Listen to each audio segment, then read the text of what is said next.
Bapa di sorga, kami mau bersyukur kepadamu Tuhan. Engkau tetap memberi kami kesempatan untuk mendengarkan sebagian daripada firman-Mu. Kami mohon Tuhan Engkau hadir, Engkau mencerahkan firman-Mu, dan Roh-Mu bekerja di dalam hati kami yang sudah terbuka untuk firman-Mu. Biarlah firman-Mu hari ini berkuasa mengubah hidup kami, sehingga kami hidup makin berkenan di hadapan Tuhan.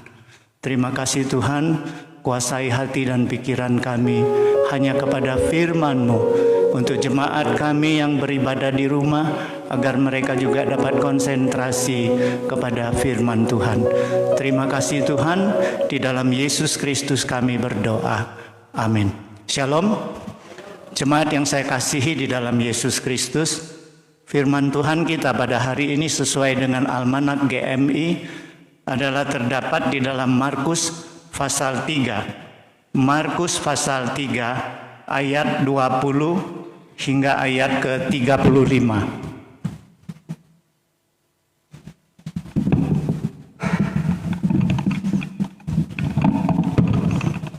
Markus pasal 3 ayat ke-20 hingga ayat ke-35. Bila sudah mendapatkan, mari kita membacakannya dengan cara bersaut-sautan. Kita mulai. Kemudian Yesus masuk ke sebuah rumah. Maka datanglah orang banyak berkerumun pula, sehingga makan pun mereka tidak dapat.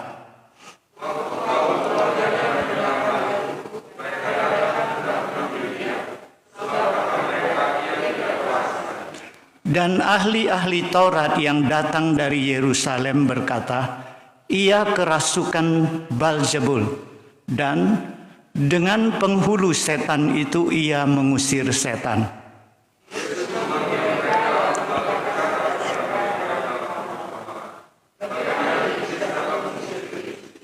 Kalau suatu kerajaan terpecah-pecah, kerajaan itu tidak akan dapat bertahan.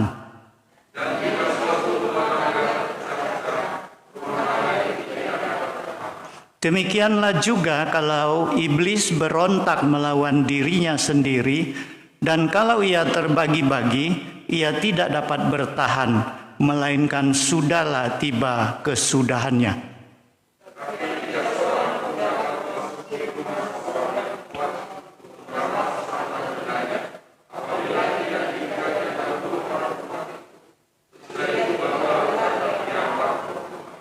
Aku berkata kepadamu, sesungguhnya semua dosa dan hujat anak-anak manusia akan diampuni. Ya, semua hujat yang mereka ucapkan.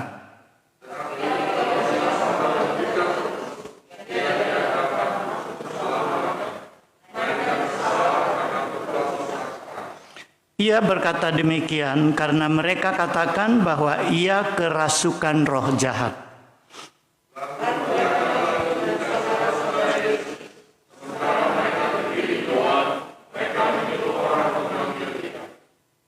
Ada orang banyak duduk mengelilingi dia.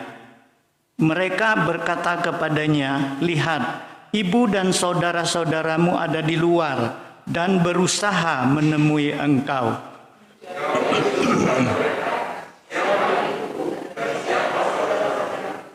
Ia melihat kepada orang-orang yang duduk di sekelilingnya itu dan berkata, ini ibuku dan saudara-saudaraku.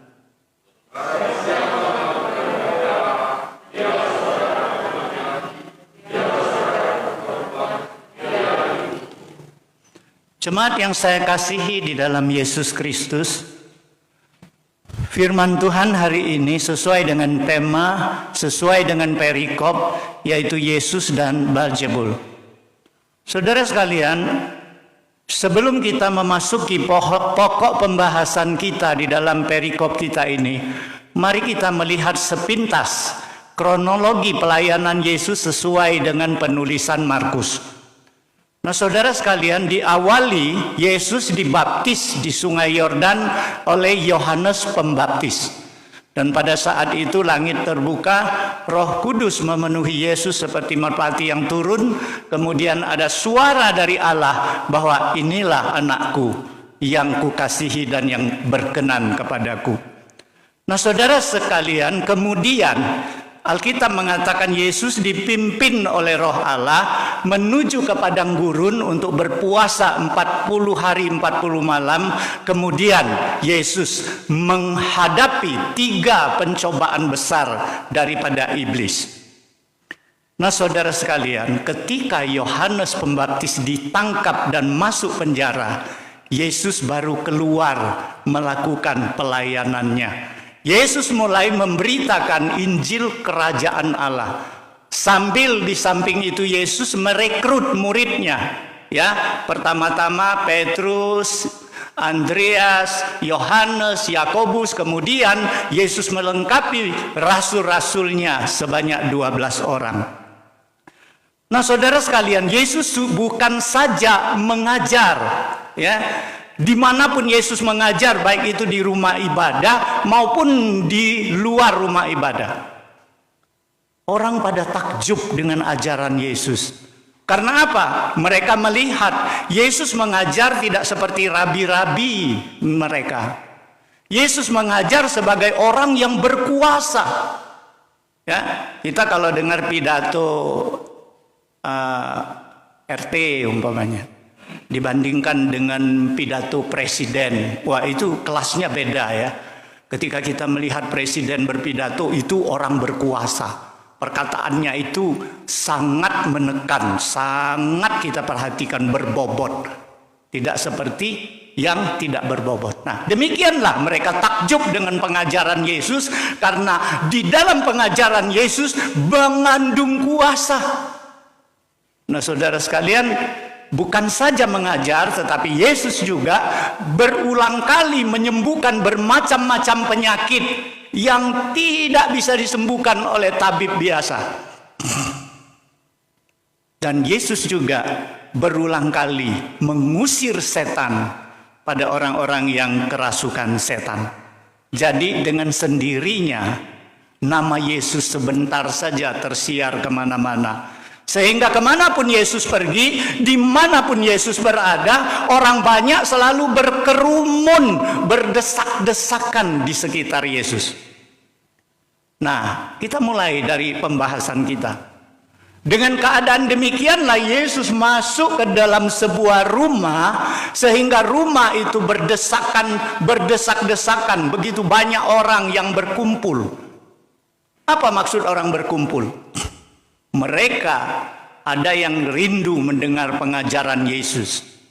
Mereka ada yang butuh pelayanan Yesus. Terutama mereka yang sakit butuh kesembuhan daripada Yesus. Nah saudara sekalian, saking sibuknya pelayanan itu, Alkitab mengatakan sampai makan pun mereka tidak dapat. Makan pun mereka tidak sempat.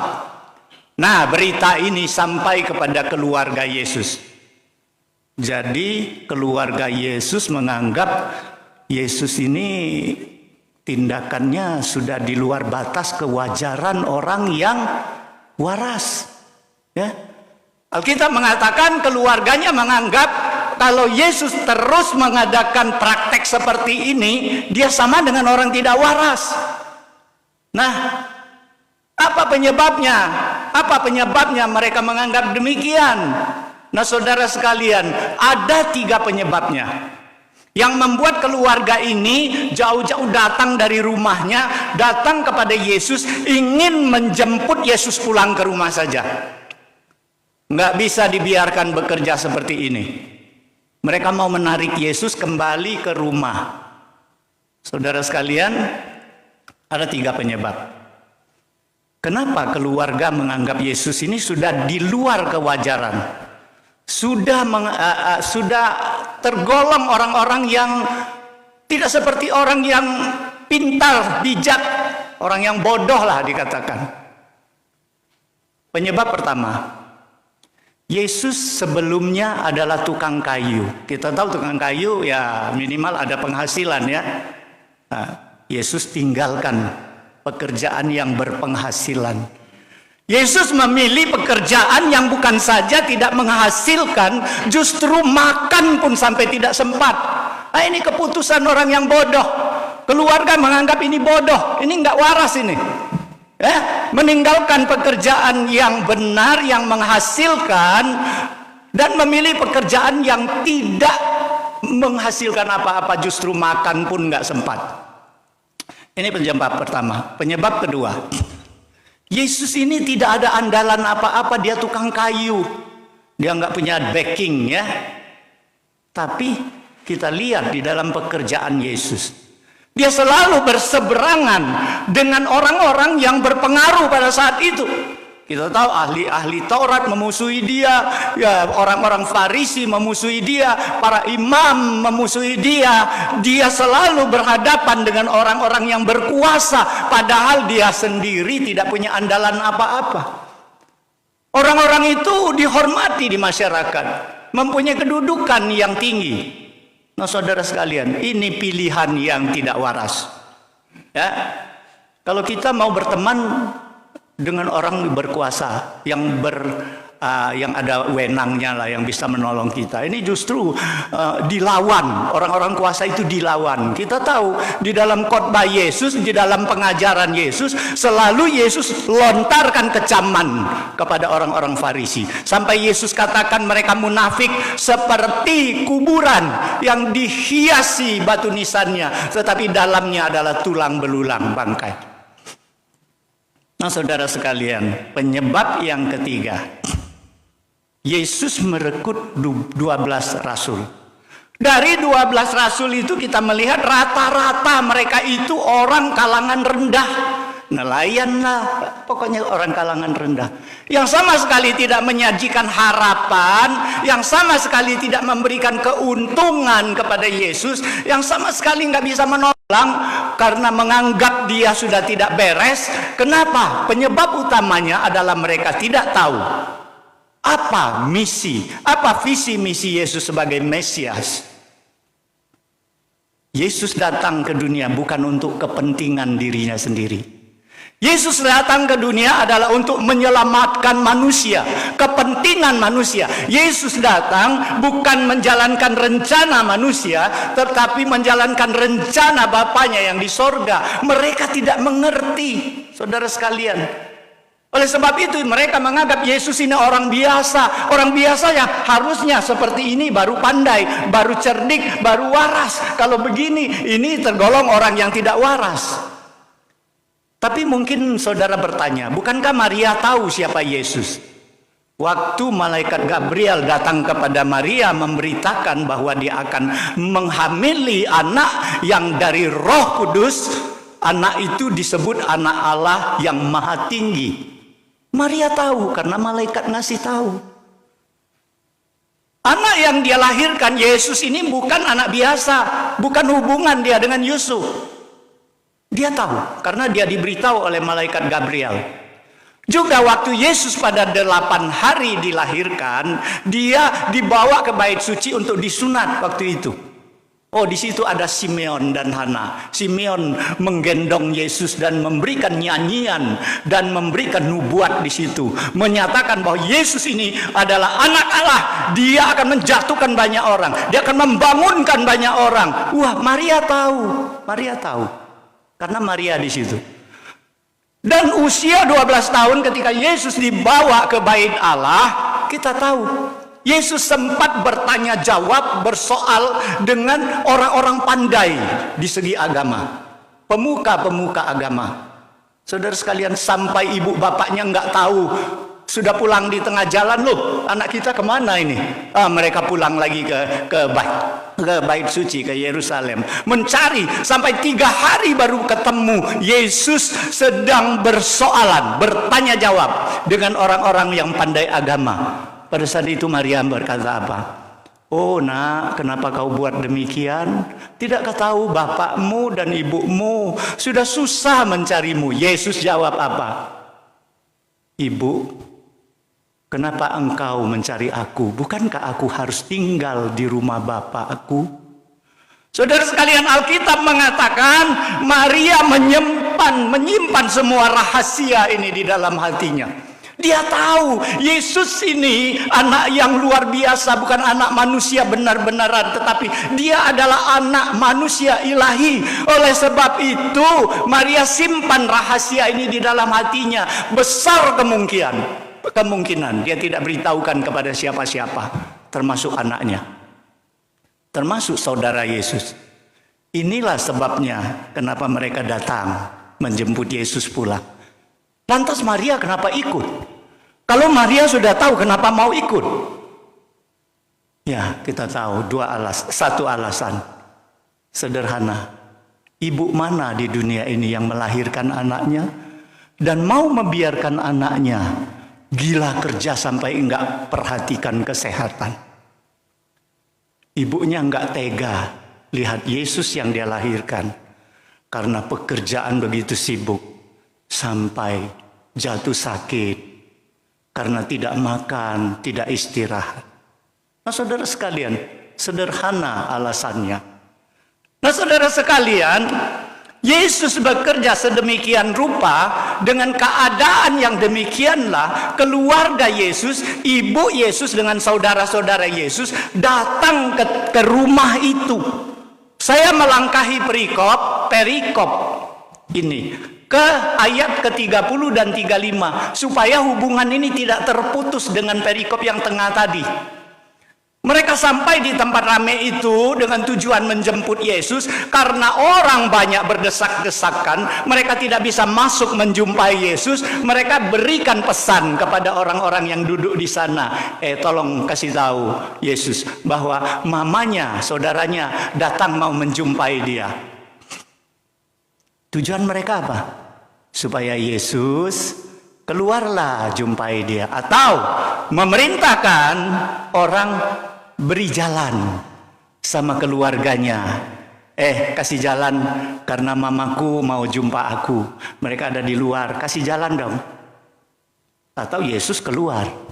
Saudara sekalian, apa reaksi Yesus? Yesus seolah-olah tidak gubris apa yang maunya keluarganya. Dia justru meneruskan pengajarannya. Karena waktu itu dia sedang mengajar orang banyak.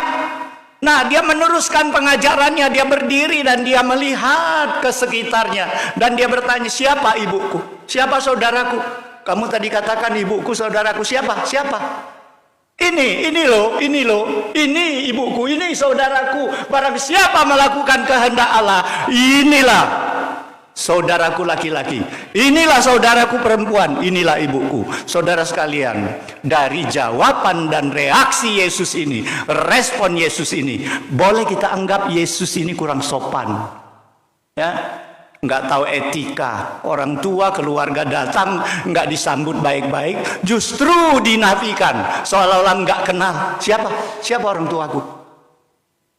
Kira-kira saya nggak kenal. Ini orang tuaku. Siapa yang melakukan kehendak Allah? No, saudara sekalian. Ada 3 pelajaran di sini yang Yesus tunjukkan kepada kita. Kalau bilang Yesus tidak menghormati orang tuanya, bayangkan. Yesus hidup di dunia 33 tahun. Berapa tahun dia bekerja untuk Tuhan? Hanya 3 tahun. 30 tahun dia mengabdi di dalam rumah tangganya. Dia mengabdi kepada orang tuanya dan saudara-saudaranya karena dia anak sulung. Saudara sekalian, dia jalani tukang kayunya, mendapatkan penghasilan untuk membantu kehidupan rumah tangganya.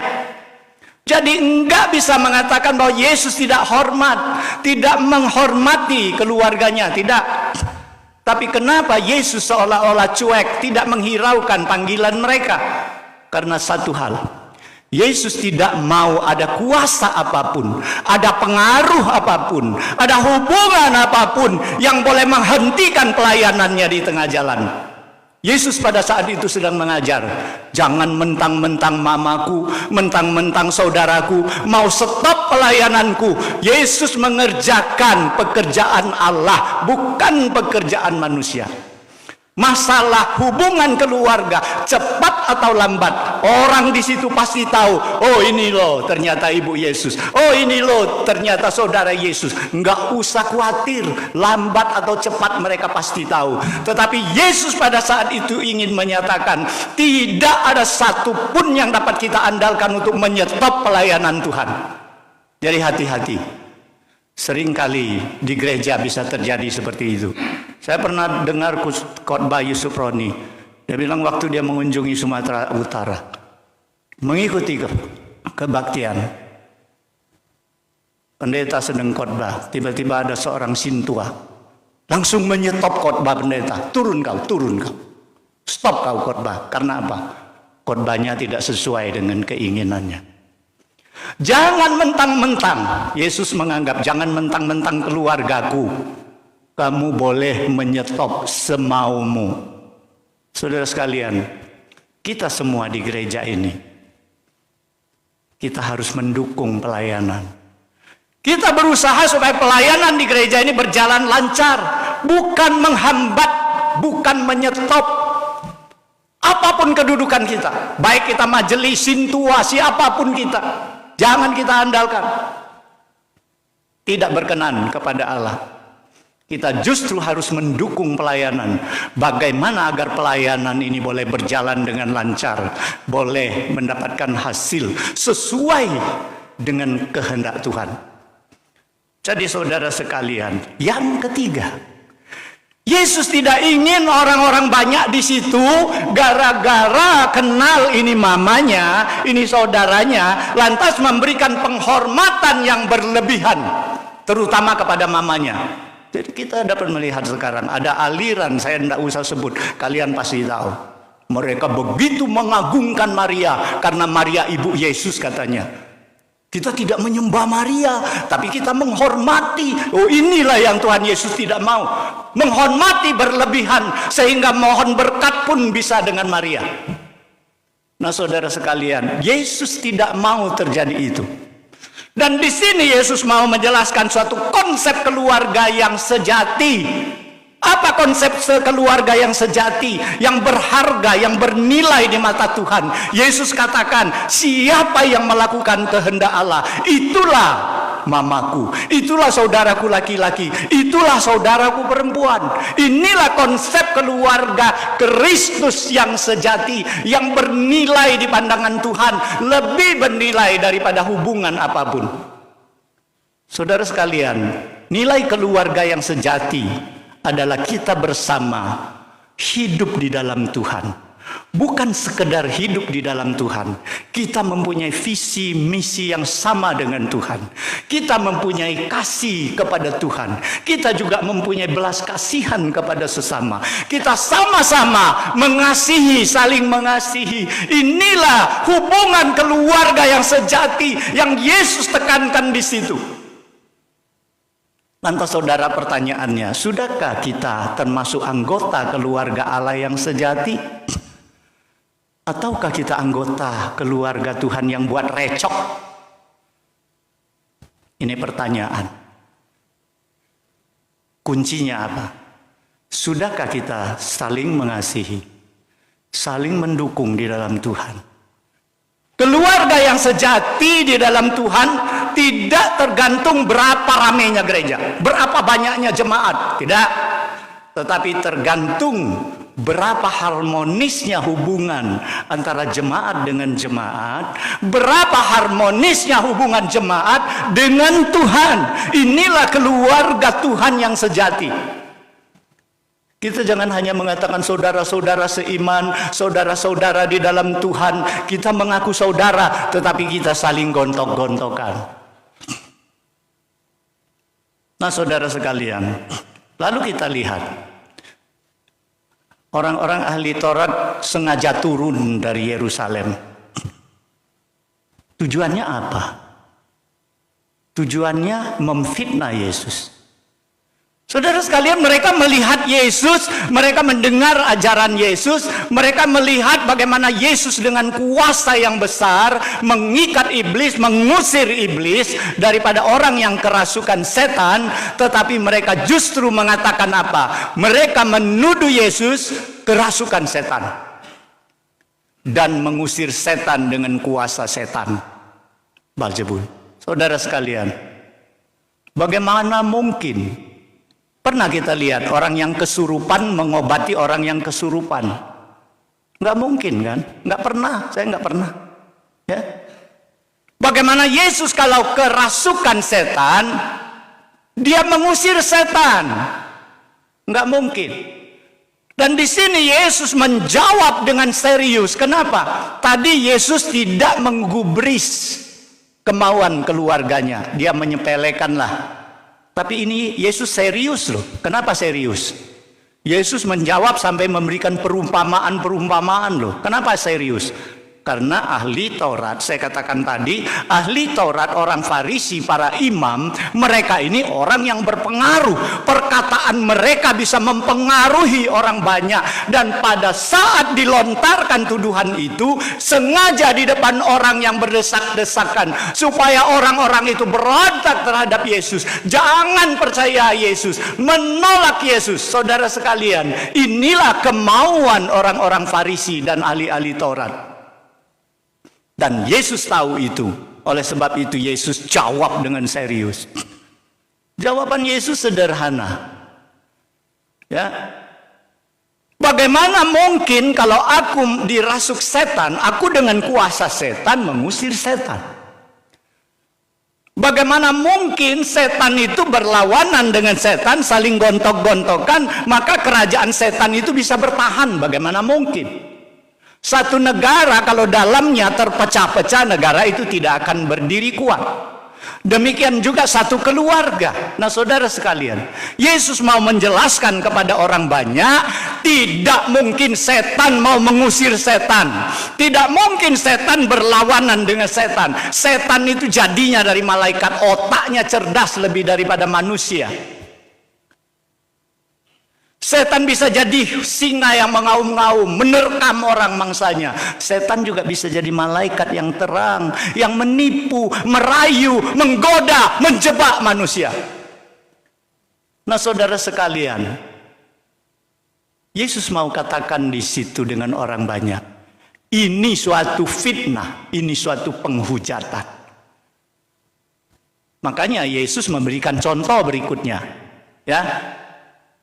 Yesus mencontohkan bahwa setan itu seperti orang yang kuat. Di rumahnya banyak harta bendanya.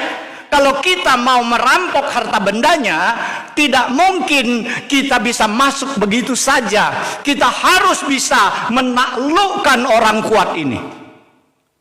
Dalam arti yang lain, kalau kita mau merebut orang di bawah kekuasaan setan, setan itu harus kita mampu taklukkan, harus kita mampu ikat setan itu. Baru kita bisa menyelamatkan orang-orang di bawah kekuasaannya. Sekarang aku mengusir setan, berarti aku punya kuasa mengikat setan itu. Kuasa apa yang melebihi setan? Manusia? Enggak. Pasti itu kuasa Allah. Itu sebabnya Yesus katakan di dalam ayat paralel Matius dan Lukas, Yesus katakan apa? Kalau aku mengusir setan dengan roh Allah, maka kerajaan Allah sudah hadir kepadamu. Saudara sekalian, orang Farisi, ahli-ahli Taurat, sengaja melemparkan fitnaan. Mereka sudah tahu itu kuasa Allah. Karena kalau bukan kuasa Allah, tidak mungkin Yesus bisa membebaskan setan itu dengan begitu mudah. Tidak cukup itu. Di dalam ayat paralel Matius dan Lukas, Yesus katakan, kalau aku dituduh mengusir setan dengan kuasa penghulu setan, maka dengan kuasa apa pengikut-pengikutmu mengusir setan? Yesus mau membuka kedok mereka. Ternyata praktek pengusiran setan ini sudah lazim diadakan, sudah lazim mereka kerjakan di kalangan masyarakat Yahudi. Saudara sekalian, Karena apa? Kalau ada orang sakit, kerasukan setan. Jadi rata-rata kalau orang sakit itu adalah penyebabnya setan. Oleh sebab itu sakit apapun mereka selalu datang ke orang pintar untuk mohon diusir setannya supaya mereka sembuh. Nah, seorang sejarawan yang namanya Yosefus, dia memberikan kesaksian artinya yang dia saksikan. Seorang pengusir setan yang namanya Eliezer, satu kali dia melihat dia mengusir setan pada seorang penderita. Apa yang dia gunakan? Dia masukkan sebuah cincin ke dalam lubang hidung penderita itu. Cincin itu ada akarnya. Setelah dia masukkan, dia baca mantra. Apa mantra yang dia baca? Dia baca hikmat Salomo. Oh, saudara sekalian, Salomo itu orang Kristen ya, anak Daud ya. Salomo membuat banyak hikmat di dalam Amsal ya. Mereka pakai ayat-ayat hikmat Salomo, mereka jadikan mantra, mereka baca-baca itu untuk mengusir setan yang ada di orang itu. Supaya setan itu keluar dari lubang cincin itu. Untuk bukti keluar bagaimana? Yosefus menyediakan sebuah gelas yang diisi air. Ya, ditaruh di samping itu. Jadi untuk membuktikan kalau gelas itu terguling dan airnya tumpah, berarti setannya sudah keluar. Nah, saudara sekalian, ini praktek apa? Ini praktek dukun. Ini pekerjaan apa? Ini pekerjaan setan. Oleh sebab itu Yesus membongkar kedok mereka. Kalau aku dituduh pakai setan mengusir setan, caraku beda loh. Berbeda benar loh. Kalian pakai mantra, kalian pakai alat ini, alat itu. Saya cuma pakai perintah. Pakai omongan walaupun lembut. Hei, keluar kau setan, keluar. Nggak usah dibentak-bentak. Saudara sekalian, beda besar cara Yesus mengusir setan dengan cara pengikut-pengikut orang-orang Farisi, ahli Taurat mengusir setan. Nah, saudara sekalian, Yesus mau katakan tuduhanmu sama dengan mengambil batu memukul kakimu sendiri. Saudara sekalian, Yesus mengusir setan dengan kuasa Allah. Ini adalah fakta. Kita lihat ketika Yesus mengusir setan kepada seorang yang buta dan bisu, orang banyak mengatakan apa di situ? Oh, ini kayaknya anak Daud ya. Ini di ayat paralel Matius dan Lukas tadi. Sepertinya ini anak Daud. Jangan-jangan ini anak Daud. Oh, anak Daud itu di dalam konsep orang Yahudi, anak Daud itu adalah Mesias.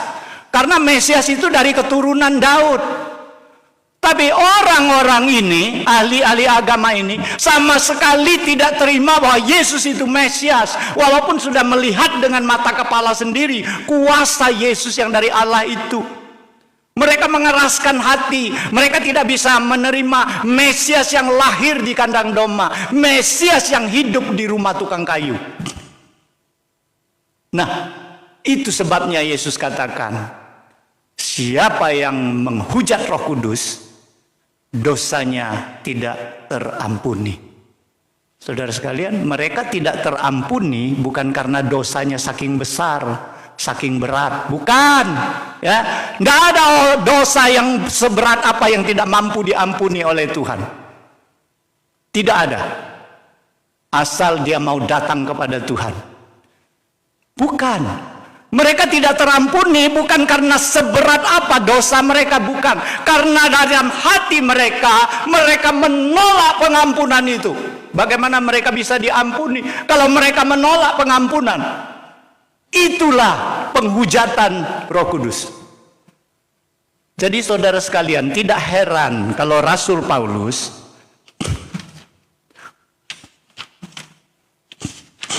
di dalam 1 Tesalonika pasal 5 ayat 11, Rasul Paulus membuat satu ayat yang sangat pendek. Janganlah padamkan roh. Di dalam terjemahan bahasa Mandarin lebih mengena. Puyao xiao mie senling de kantung. Artinya apa? Jangan mematikan gerakan Roh Kudus dalam hatimu. Saudara sekalian, Paulus mengatakan janganlah padamkan roh. Siapa yang memadamkan roh, siapa yang mematikan gerakan roh, dia akan melakukan dosa yang tidak terampuni. Karena apa? Pekerjaan roh adalah mentobatkan manusia, menyadarkan manusia daripada salahnya. Ya, pekerjaan roh adalah selalu mengingatkan manusia meninggalkan kesalahannya dan kembali kepada Tuhan. Kalau suara itu, kalau gerakan itu sudah ditolak, bagaimana dia dapat pengampunan? Jadi bukan karena banyak dosanya nggak bisa diampuni oleh Tuhan, nggak mampu, bukan. Karena mereka memang menolak pengampunan itu. Hari ini, jangan kita matikan gerakan roh dalam hati kita. Kalau ada gerakan roh suruh kita rajinlah beribadah, jangan matikan. Jangan pura-pura nggak dengar. Jangan kita nggak mau tanggapi. Jangan kita masih asik dalam pekerjaan kita. Ingat, berbakti kepada Tuhan, mendekatkan diri kepada Tuhan. Kalau ada Roh Kudus menggerakkan hati kita untuk rajin berdoa, jangan matikan gerakan itu. Kalau ada Roh Kudus menggerakkan hati kita untuk rajin terjun dalam pelayanan, jangan menolak, jangan matikan gerakan itu. Saudara sekalian, serahkanlah hidup kita di dalam tangan Tuhan, dan gerakan roh itu kita patuhi. Jangan kita menyepelekan, apalagi kita menolaknya.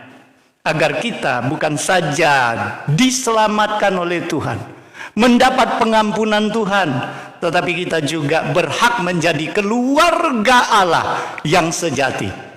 Inilah firman Tuhan kepada kita pada hari ini.